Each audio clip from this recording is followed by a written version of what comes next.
Es un gran amigo de la catequesis familiar, un apasionado por la palabra de Dios y gran misionero aquí en el Perú.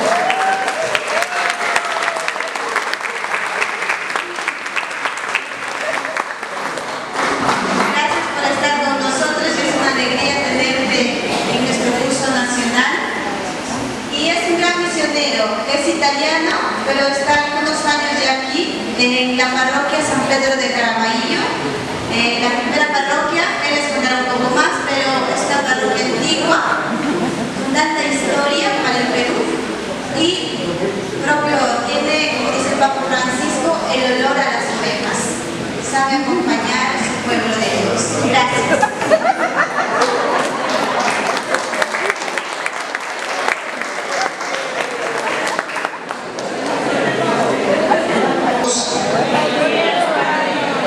Desayuno.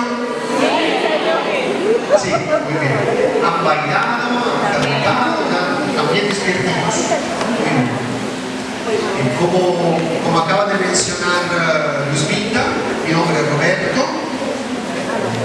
Tengo 20 años de sacerdocio y de estos 20 años de cura que tengo, 13 los hice aquí en el Perú. Entonces me siento más cura peruano que cura italiano, porque la mayoría del tiempo de mi misión como sacerdote lo hice aquí en el Perú. Mi hermano Luzmita me ha pedido tocar un tema muy interesante en esta mañana, que es la catequesis, que es la palabra de Dios en la catequesis. La palabra de Dios en la catequesis. Un tema muy interesante. Yo pienso que podríamos estar toda la semana sobre este tema. En 2 horas solamente vamos a ver como una entradita para que ustedes todavía tengan más hambre y puedan ir buscando, investigando, leyendo, estudiando, escuchando más sobre este tema. Yo trataré solo de darles algunos tips, ¿no?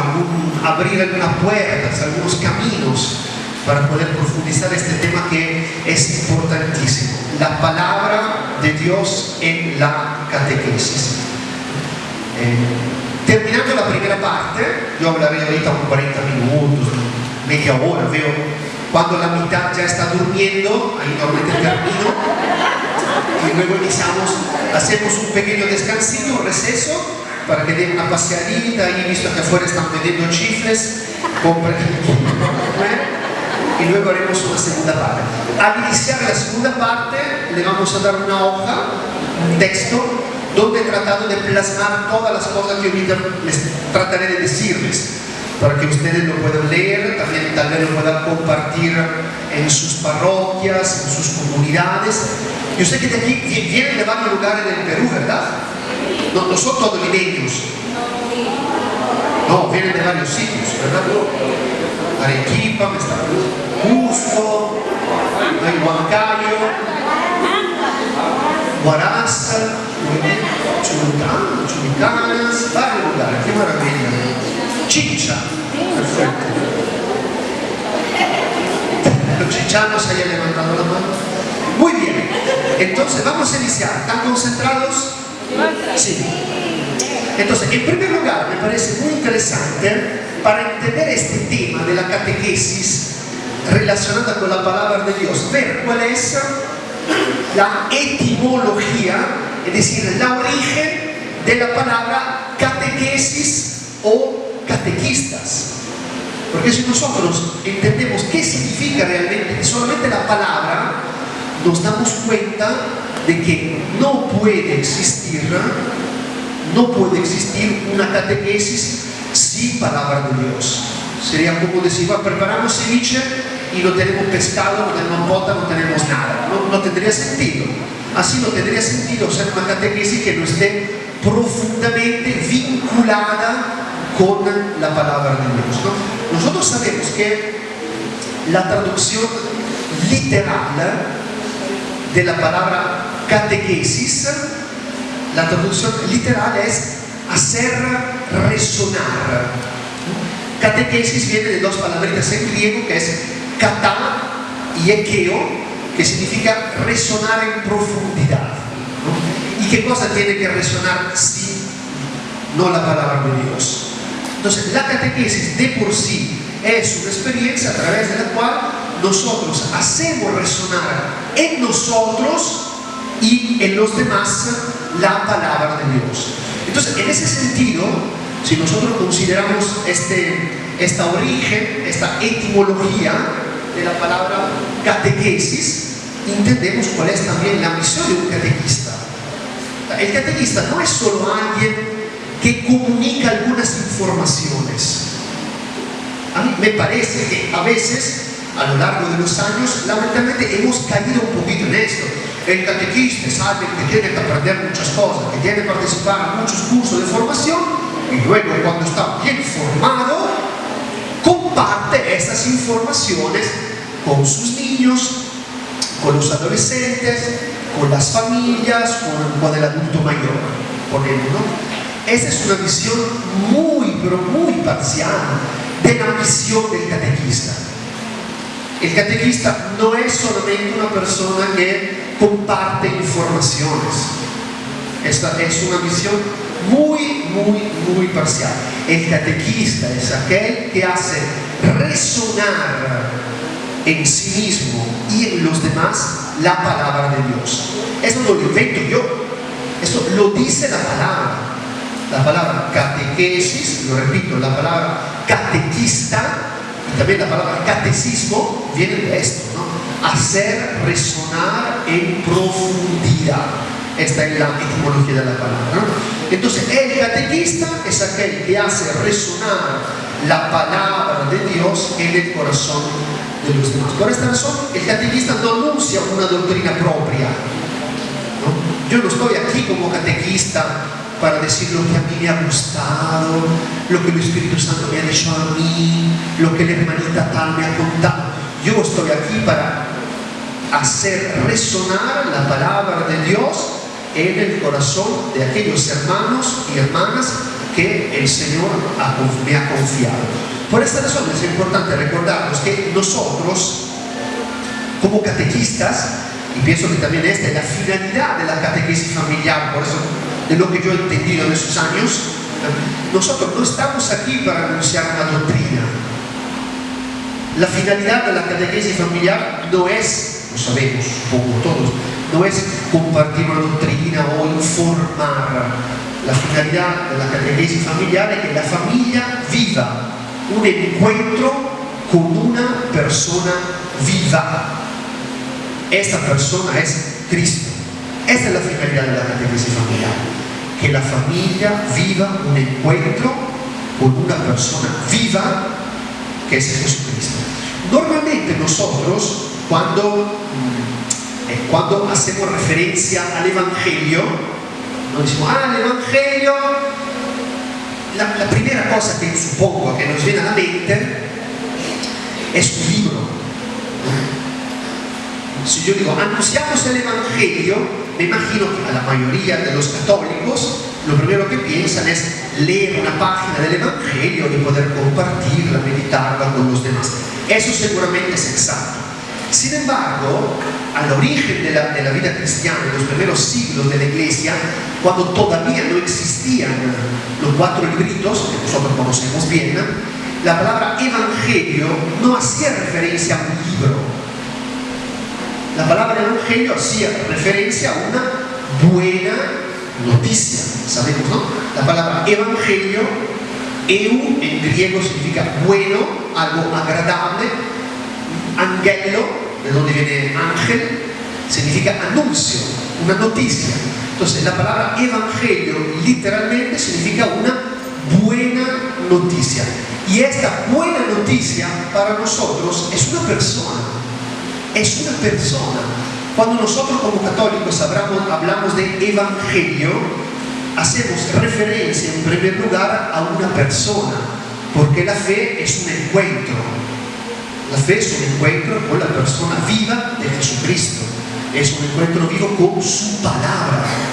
Por eso que para nosotros en la catequesis es fundamental la relación con la palabra de Dios, porque a través de la palabra de Dios nosotros podemos vivir un encuentro vivo con una persona viva, que esta persona es Cristo. No sé si hasta acá todos estamos de acuerdo. Veo solamente que el 3, entonces estoy muy contento con este primer resultado de la ponencia. Entonces, esto me parece un punto muy importante. Nosotros como catequistas, que todos aquí somos catequistas de niños, catequistas de padres, me imagino, todos. ¿Cuál es la misión del catequista? El catequista es un servidor de la escucha. El catequista es un servidor de la escucha. La primera misión de un catequista es escuchar la palabra de Dios, dejar que esta palabra resuene en ti. Tú tienes que ser un eco. De ahí viene catequista, no catequero. Tú tienes que ser un eco de la palabra de Dios. Pero si esta palabra no resuena en ti, ¿cómo piensas que va a resonar en los demás? No sé si han hecho alguna experiencia a veces esas conchas grandes que se encuentran en la orilla del mar, cuando la pones en tu oído, así,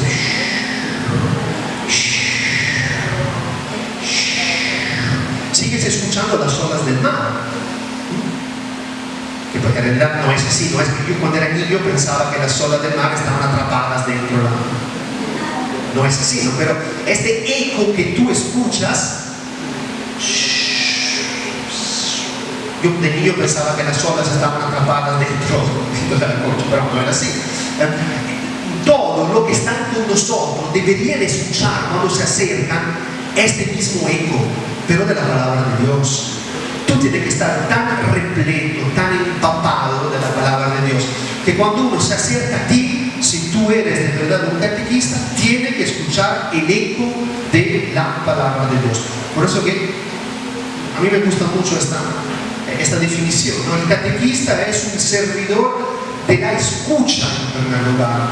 La primera misión de un catequista, y lo veremos después hablando un ratito de la lección divina, la primera misión de un catequista es dejar que esta palabra llegue hasta el fondo de nuestra alma, de nuestro corazón, para que nosotros podamos compartir. De nada sirve, no sé si el Padre Juan estará de acuerdo sobre lo que estoy diciendo ahora, de nada sirve conocerse de memoria la metodología de la catequesis familiar, haber leído todos los libros de la catequesis familiar, haber estudiado el catecismo de la Iglesia Universal, si dentro de ti no resuena esta palabra. Si tú no has vivido un encuentro verdadero con Cristo que ha cambiado tu vida, y tú cuando estás ahí frente a los niños, a los padres, a los adolescentes, según cuál es tu misión, no puedes compartir una experiencia viva que tú has experimentado dentro de ti.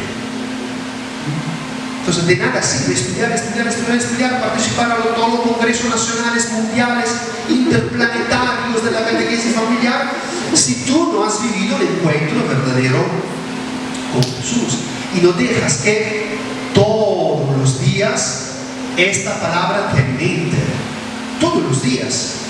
Esto, por ejemplo, es muy importante. Aquí veo justo en este mueble que me han prestado estos libritos que existen, gracias a Dios, con lo cual nosotros todos los días de forma muy sencilla podemos leer la palabra de Dios.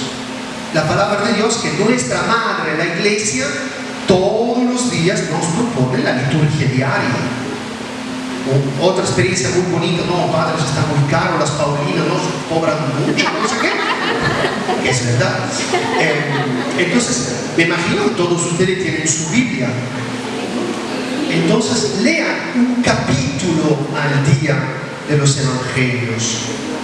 Todos los días. Un capítulo al día. Empiezan con Marcos, luego Mateo, Lucas, Juan, luego empiezan con la carta de San Pablo. Todos los días. No tiene que pasar ni un solo día sin que un catequista, una pareja guía, un animador, esté en contacto directo con la palabra de Dios. Esto es fundamental. No aprendan de sus sacerdotes, que tal vez son años que repiten las mismas homilías. Yo lo digo porque yo tengo 20 años de cura, me levanto y digo, ay, hoy este evangelio, uy, ti ha preparado 30.000 homilías sobre este, y lamentablemente uno que está muy metido en estas cosas, el riesgo es de aburrirse, repetir, no sacar nada nuevo. Entonces, pero ustedes los laicos tienen que despertar a sus hermanos sacerdotes con su pasión, con su frescura.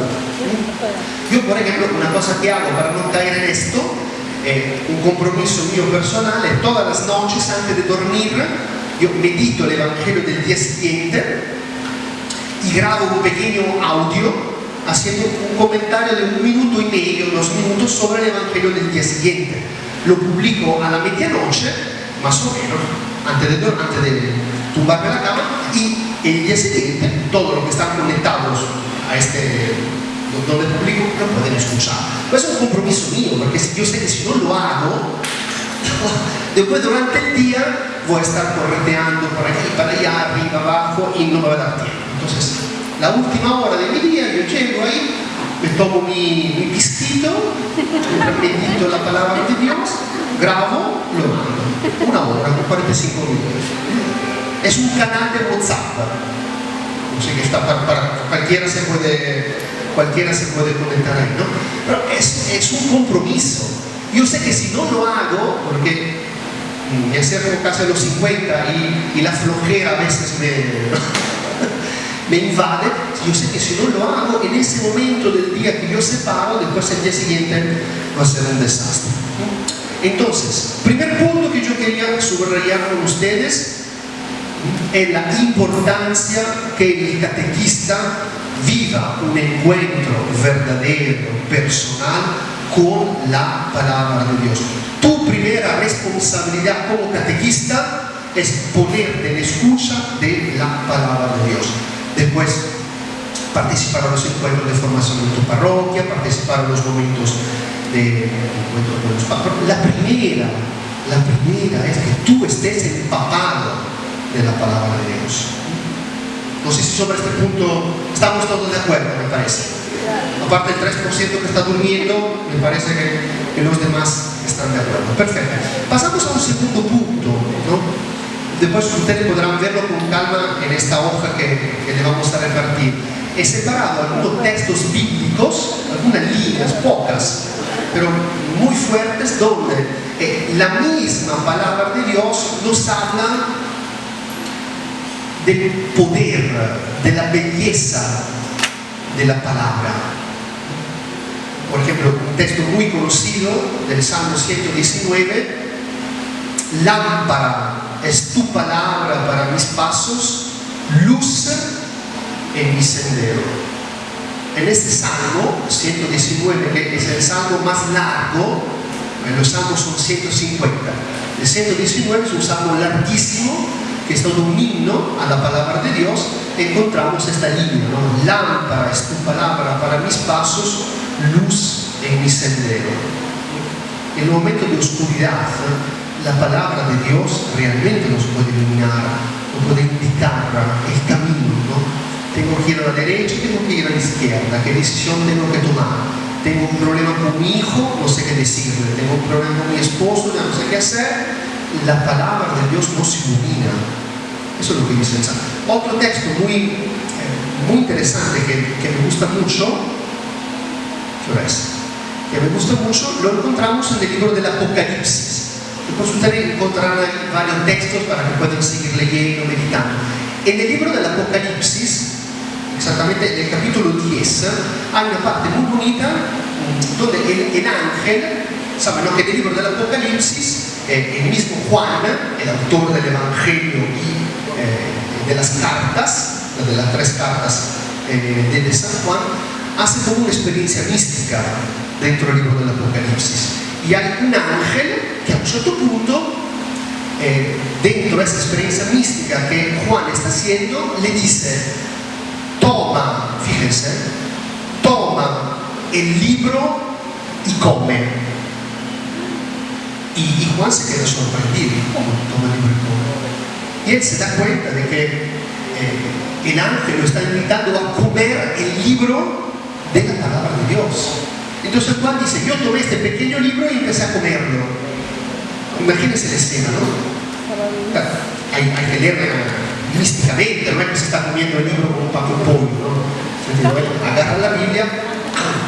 Y Juan dice una cosa muy interesante. Cuando inicia a comer el libro, al principio lo sentí dulce como la miel, ¿no?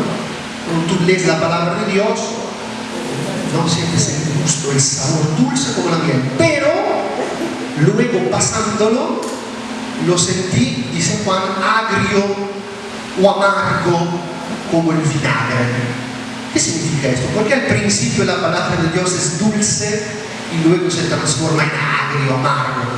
Porque al principio es bonito, ¿no? Tú lees la palabra de Dios, te apasiona, te entusiasma, descubres muchas cosas nuevas, pero después te vas a dar cuenta de que esta palabra te llama a una conversión, te llama a algo nuevo, a salir de ti, a salir de tu zona de confort, a ser una persona diferente. Por esto Juan dice, después lo sentí amargo, porque él se dio cuenta, como cualquier discípulo que hace esa experiencia de la lectura, de la meditación de la palabra de Dios, que hay mucho que uno tiene que cambiar. Hay mucho. Cuando tú inicias a entrar en esta lectura de la palabra de Dios profunda, te das cuenta que el centro de tu vida, la médula, el centro, ya no eres tú. Y no todo se mueve alrededor tuyo. Tienes que dar un paso fundamental, que es dejar que el centro de todo sea Cristo. Y que alrededor de Cristo se mueva toda tu vida. Y luego amarga. Que cuando nosotros pienso, varios hemos hecho esta experiencia, ¿no? Vamos a un retiro, a una jornada, ¿no? Al principio, sí, cantos, bailes, todo bien, pero cuando la palabra de Dios nos golpea, ¡pum!, a través de la voz del predicador, del hermano, del sacerdote que está dando el tema, tú te das cuenta que hay mucho en tu vida que hay que cambiar. Hay mucho, ¿no? El Señor te llama continuamente a una conversión. Aquí es importante ver no solo cómo la palabra de Dios habla del poder de la palabra, sino ver también qué espacio a lo largo de la vida de la iglesia, en los documentos oficiales, también se ha dado este tema de la palabra de Dios. Dice, ¿por qué el hermano Luz Vinda, el padre Juan Pigón y el padre Roberto se han levantado la mañana empecinados que la palabra de Dios es importante? O tal vez a lo largo de los siglos también los documentos oficiales de la iglesia han respaldado este punto. Ahorita lo podemos ver desde el primer siglo hasta el día de hoy, qué cosas han dicho sobre la palabra de Dios. Pero hay por lo menos 3 textos que ahorita lo voy a lanzar así rapidito y que luego vamos a utilizar en los trabajos grupales. Son 3 textos importantísimos. El primero, me imagino que todos ustedes han escuchado hablar del Concilio Vaticano II, ¿verdad? Si yo le pregunto durante el Concilio Vaticano II cuál ha sido el documento que habla de la palabra de Dios, del verbo. Ok. Entonces, en este pequeño documento, que está al inicio de los documentos de las actas del Concilio Vaticano II, hay una partecita que quisiera compartir con ustedes. Cuando nuestros obispos dicen, el número 21 y 22, dice, del verbo nos recuerda que en los libros sagrados el Padre que está en los cielos sale amorosamente al encuentro de sus hijos y conversa con ellos. Me gusta muchísimo esta imagen, ¿no? Del Padre que estaba en los cielos y luego sale al encuentro, es muy importante esta palabra, al encuentro de sus hijos para conversar con ellos. Cuando nosotros leemos la palabra de Dios, es el mismo Dios, el Padre del cielo, que está conversando con nosotros. Como dice San Agustín, toda la palabra de Dios es una carta de amor que Dios ha escrito para ti. Y si tú la dejas ahí, como sería si tu novio o tu novia escriben una carta de amor maravillosa, tú la recibes, qué bonita, y la guardas en un cajón de tu europeo. Nosotros tenemos la palabra de Dios, que es una carta de amor que Dios ha escrito para nosotros, ¿sí? lamentablemente muchas de las Biblias de los católicos vienen empolvadas, llenas de telarañas. Ahí no, cuando como párroco, yo soy párroco aquí cerquita, en una parroquia aquí a una hora más o menos, una parroquia grandísima que está por aquí, y cuando voy a bendecir las casas, a visitar a los enfermitos, yo veo mucho que tienen ahí en su mesita de noche la Biblia. Pero siempre me pregunto, ¿estará ahí así como un adorno? ¿O estará ahí porque de vez en cuando alguna Biblia que están con asma, con tanto polvo, con tanto piedritas, estará allá? ¿No? Entonces nosotros a veces como católicos le hemos tenido demasiado respeto a la palabra de Dios, pues oye la Biblia, ¿no? O tal vez porque nadie nos ha enseñado a leerla. Claro, que si tú empiezas a leer la Biblia, dices, ven, iniciamos desde la página 1, ¿no? Y empiezas a leerla. Y claro que sí, los primeros libros de Génesis son bonitos, fascinantes, pero después cuando llegan algunas partes son aburridísimos, ¿no? Hay que decirlo, son muy difíciles de interpretar. Entonces, la Biblia siempre hay que iniciar, nosotros como católicos iniciamos a leer la Biblia desde el corazón de la Biblia, que son los evangelios, desde el centro, que son los evangelios, hacia la periferia. Esa es la forma, pienso, la forma correcta de leer la palabra de Dios. A veces no nos han educado a hacerlo. Yo también lo he descubierto después, cuando era joven. Yo la Biblia sí la tenía, cuando hacíamos retiro con un grupo de adolescentes, la sacaba, la leía, pero he entendido después. Lamentablemente, porque nadie me enseñó a leer la palabra. Un segundo texto, un segundo documento que es fundamental para nosotros es el documento de Aparecida, que me imagino que por lo menos han escuchado que existe este libro, ¿no? O tal vez lo han leído. Este libro es maravilloso, este texto. Si no lo han leído, yo les sugiero que lo busquen y que traten de leerlo un poco. En este texto de Aparecida, yo este libro no lo conocía, porque en Europa esto sí ha llegado una traducción, pero nosotros teníamos nuestros documentos italianos, europeos. Yo lo he descubierto aquí, y en Europa no existe ningún documento tan maravilloso, tan intenso, tan fuerte como este. Entonces, cuando inicié, hace 12 años llegué a Perú, un padrecito australiano que estaba aquí en esta casa me ha regalado este libro, he iniciado a leerlo y cada año lo saco, lo leo, lo medito, porque es realmente una obra de arte.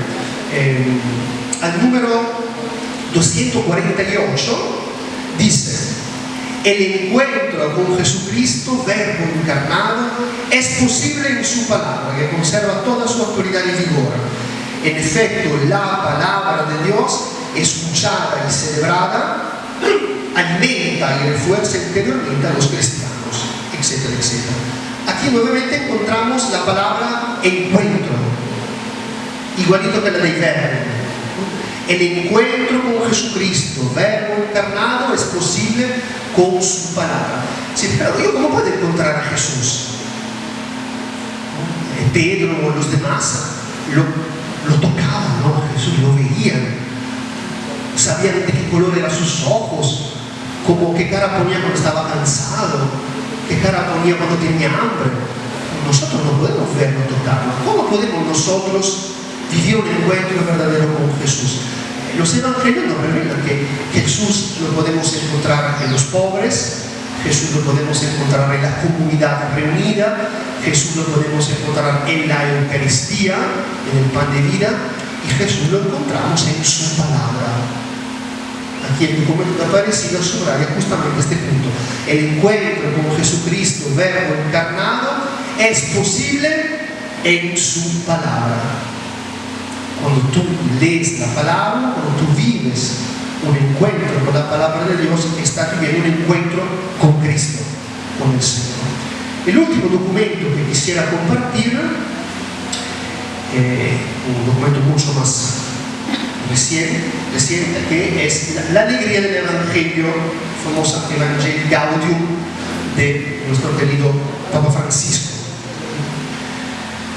Aquí en este texto, Papa Francisco subraya este punto. La Iglesia, fíjense lo que dice, la Iglesia no evangeliza si no se deja evangelizar constantemente.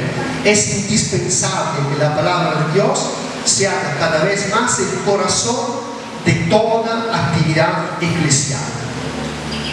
La Iglesia no evangeliza a nadie si no se deja evangelizar. Podríamos traducirlo de otra forma: el catequista no evangeliza a nadie si no se deja evangelizar. La pareja guía no evangeliza a nadie si no se deja evangelizar. Aquí hay otro punto también que me gusta cuando el Papa dice que la palabra de Dios, que Cristo tiene que ser el corazón de toda actividad eclesial.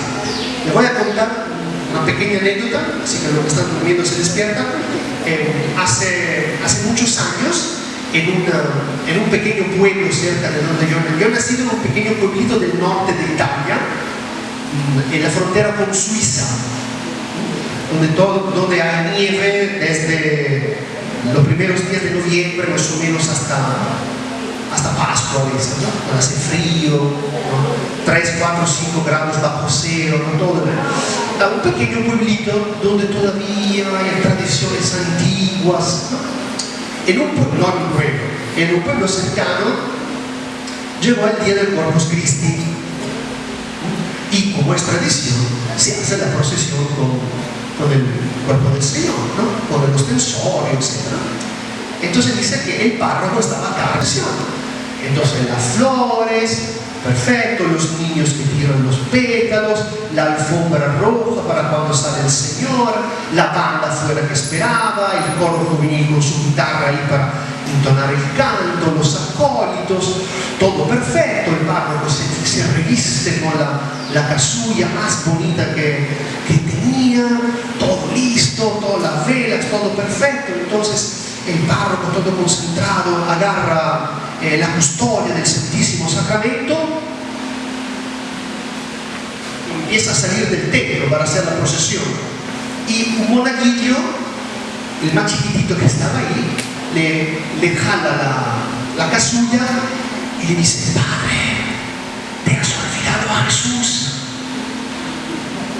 El párroco había preparado todo, pero se había olvidado de poner la hostia en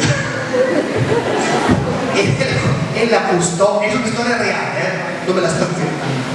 El chiquitito es el único que se ha dado cuenta de que la custodia estaba vacía. Eso es interesante, porque a veces nosotros hacemos las cosas así en nuestras parroquias.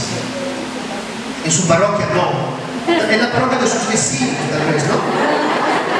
En la mía tampoco, en las otras parroquias, ¿no? Que organizamos todo, ¿no? Organizamos todo perfecto, todo organizado, ¿no? El coro, la animación, las flores, todo, y nos olvidamos lo esencial. Yo tengo miedo como misionero, como sacerdote. Estamos caminando hacia un cristianismo sin Cristo, hacia una liturgia sin Dios.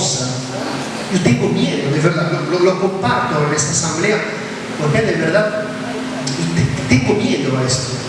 Nos estamos caminando hacia un cristianismo sin Cristo, hecho de muchas liturgias bonitas, muchos cantos bonitos, muchas cosas bonitas, pero como advierte el Papa Francisco en este documento, nos estamos olvidando el corazón de nuestra fe, que es Cristo. El riesgo que nuestras parroquias, nuestras comunidades sean como la custodia del párroco, vacía. Todo perfecto afuera, todo maravilloso, pero vacía. El riesgo que también nuestra catequesis familiar pueda caer en esto, ¿no? los libros nuevos que han salido, hemos trabajado día y noche para escribirlos, hacemos la Asamblea Nacional, en mi parroquia ya no sé cuántas reuniones hicimos entre catequista de confirmación, catequesis familiar, catequesis de adulto mayor, catequesis de preadolescentes, o sea, todo.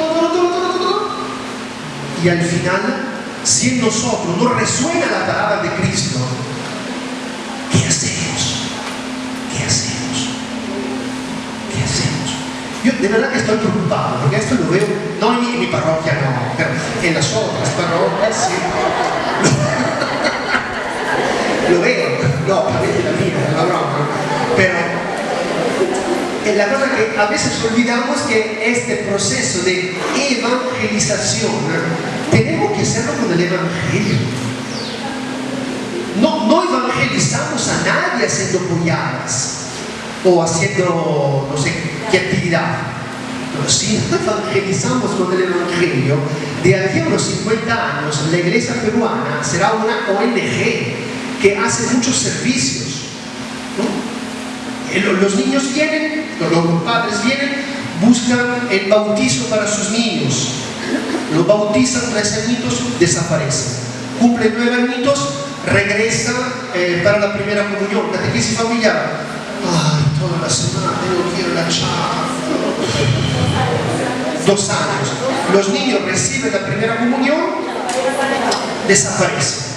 Regresan para la confirmación a los 17, 16, reciben la confirmación, desaparecen. Después algunos vienen para casarse, se casan, desaparecen. Luego vienen para el velorio y ahí sí desaparecen. Ahí, definitivo, ya no fue. ¿No? Pero se dan cuenta, ahorita, aparte de las bromas, ¿no? Aparte de las bromas, que nuestras parroquias son como grifos, ¿no? Termina la gasolina, 100 soles de premio, amigo, ya, es igual. Yo tengo miedo, de verdad, ¿no? Porque estamos caminando hacia un cristianismo sin Cristo, hacia una comunidad sin comunión. Y esto de verdad que a mí me aterra. Porque mucha gente, no todos, ¿no? Yo en mi parroquia tengo muchísimas familias que han venido a escribir a sus hijos a la catequesis familiar renegando cuando se han enterado de que también los padres tenían que participar en los charlas. Venían pensando estacionar a sus hijos unos cuantos meses para que hagan la primera comunión, y luego él dice, no papito, mira que tu hijo viene todos los domingos a misa y se queda su catequesis, y usted con su santa esposa lunes o martes en la noche viene para hacer su momento de encuentro. ¿Qué? ¿Yo? La cosa que después muchos de lo que hacen esto, después cuando le decimos, mira que ya terminaron los 2 años, ahora ya no hay encuentros. ¿Qué? ¿Ya no hay nada? ¿Qué hacemos? ¿No? Porque se quedan con el deseo de permanecer en la parroquia. Entonces, le han gustado los 2 años, perfecto. Entonces, en el grupo de Cáritas, el pastoral social, en el coro, el adulto mayor, ¿no? Vemos que cada quien persevera. Pero yo llevo 12 años en la parroquia. Los que después de 2 años de catequesis han perseverado, sí habrá sido un 15% de todo lo que han pasado. El año pasado en mi parroquia se hicieron 250 primeras comuniones, más o menos, en todas las capillitas. De estos 250 habrán perseverado un 15, 20 papitos, más o menos, ¿no? Entonces, por eso le digo, si no ponemos Cristo en el centro, ¿no? El riesgo que nuestras parroquias, nuestra iglesia, se transforme en una ONG. Yo digo esto no porque quiero ser negativo, yo por mi forma de ser no soy negativo, yo siempre he habido todo, ¿no? Pero en estos momentos asambleares es importante también subrayar cuáles podrían ser los límites, cuánto trabajo todavía falta. Por eso yo estoy convencido que si nosotros no vivimos de verdad la catequesis como una posibilidad de evangelizar la familia, de abrir nuestra persona, nuestro ser, para que resuene la palabra de Dios, estamos fritos. Todo el trabajo que se hace en nuestras comunidades, el riesgo de que sea estéril, que sea vacío. Luzbina, ¿todavía tenemos tiempo? ¿Sí? Entonces 5 minutitos más, simplemente para compartir y luego vamos a comer unos chifles. Digo chifles, he visto que afuera hay yo hasta ahora le tengo. Simplemente dos palabras sobre la... Uy, me han traído agua.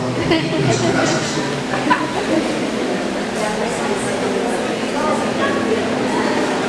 Dos palabras muy sencillas sobre... Ustedes saben que es la lección divina, ¿verdad? A ver, ¿quién sabe bien cómo es la lección divina y la practica por lo menos una vez a la semana? Levante su mano.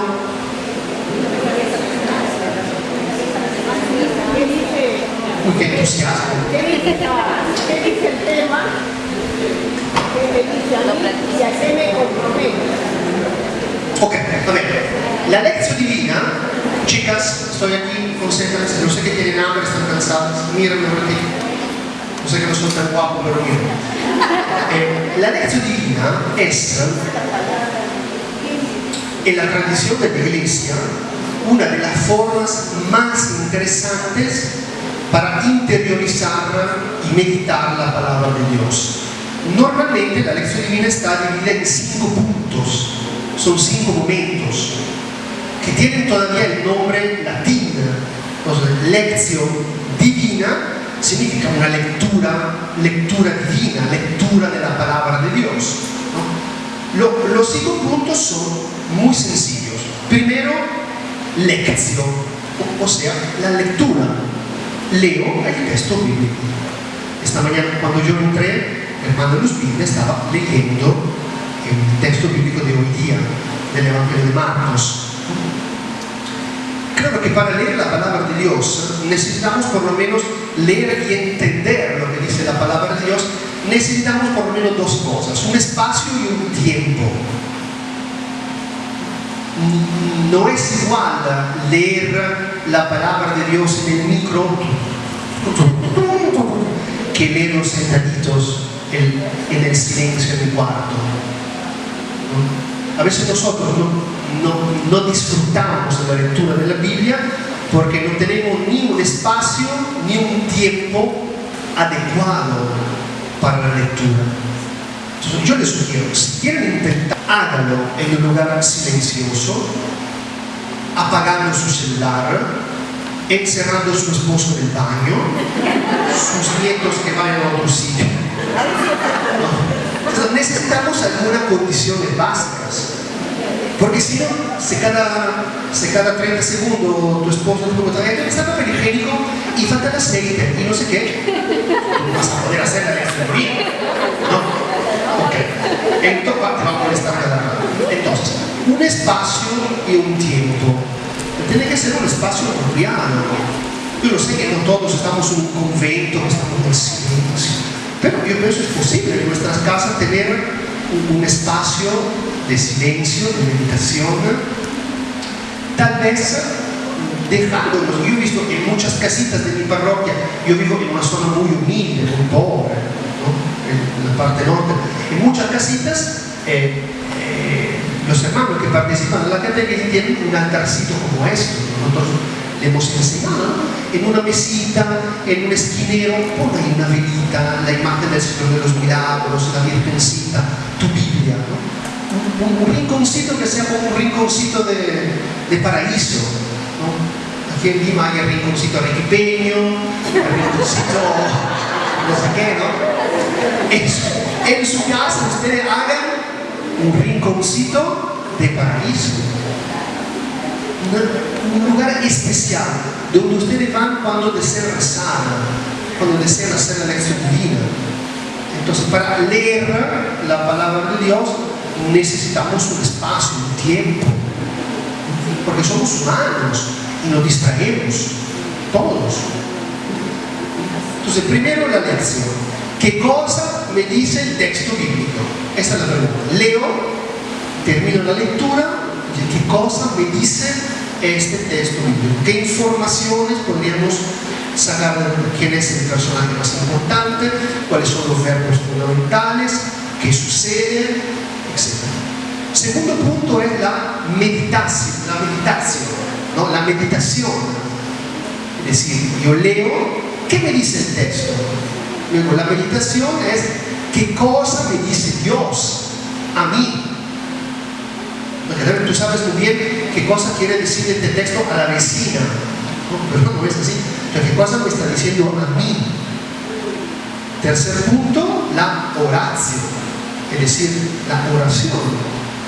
Primero leo el texto, qué cosa me dice Dios, y luego qué cosa le digo yo a Dios. Leo, recibo la palabra y rezo con esta palabra. Luego, cuarto punto, la contemplación. ¿Cómo dejo que esta palabra transforme mi vida? ¿En qué cosa yo necesito cambiar? ¿En qué cosa esta palabra me está impulsando a cambiar? El último punto, actuar. Entonces, ¿qué compromiso asumo? Bueno, yo la mañana temprano me levanto, leo esta palabra, trato de entender lo que quiere decir, lo que Dios me está diciendo a mí, rezo, qué cosa yo le puedo decir a Dios, luego veo qué cosa mi vida podría cambiar, qué cosa podría mejorar, y hoy día, ¿cuál es el compromiso que me tomo? Algo concreto, ¿no? No, hoy día quiero que todo el mundo esté en paz. Va a ser difícil, qué bonito, pero va a ser difícil, ¿no? Pero trata tú de estar en paz con tu suegra, por ejemplo, no gritarla, ¿no? Ponemos algo muy concreto. Entonces, yo estoy convencido que un catequista que practica a diario, o por lo menos durante la semana, yo sé que tal vez no todos los días uno puede estar haciendo la lección divina, pero cuando ustedes saben que pueden dedicar un tiempo, un espacio a la lección divina, va a ser un testigo auténtico de la palabra de Dios y no solo alguien que transmite una información, ¿no? Un poco para cerrar el círculo, ¿no? Al principio de esta reflexión, ¿no?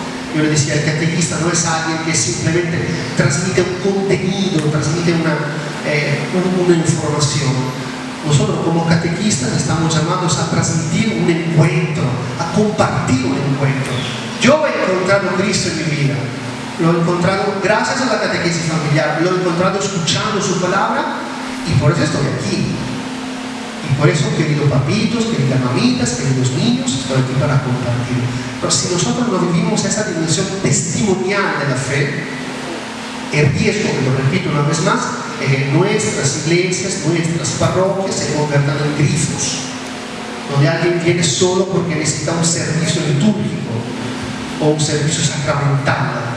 La finalidad de la catequesis familiar, que es la finalidad de todas nuestras comunidades cristianas, es la evangelización, que todos puedan vivir un encuentro verdadero con Cristo. Aquí termina la primera parte. Yo les agradezco mucho por su atención. Antes de ir a comer el chifles, sí.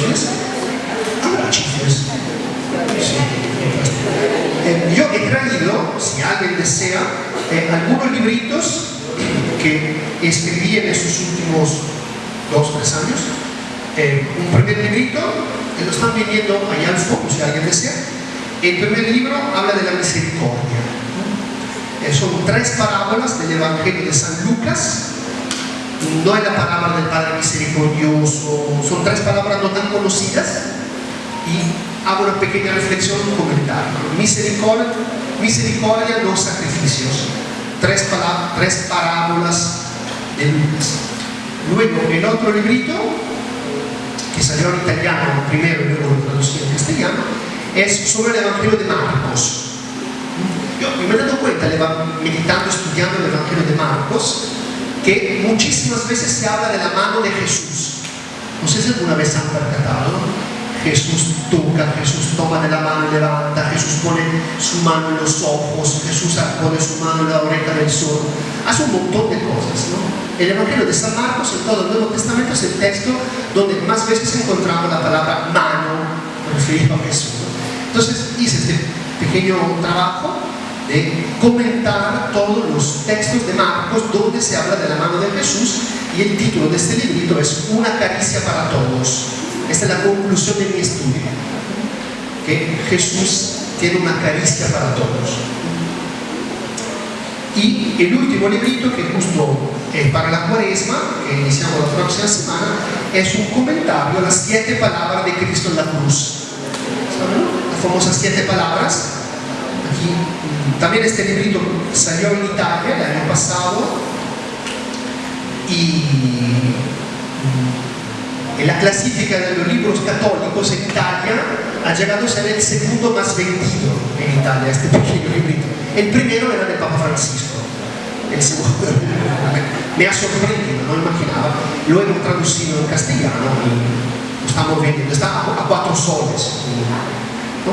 Ahí en fondo hay alguna cosa, si alguien desea, para seguir leyendo. Ahorita a comer los chifles, en 5 minutitos, 10 minutitos, nos reunimos para el trabajo grupal.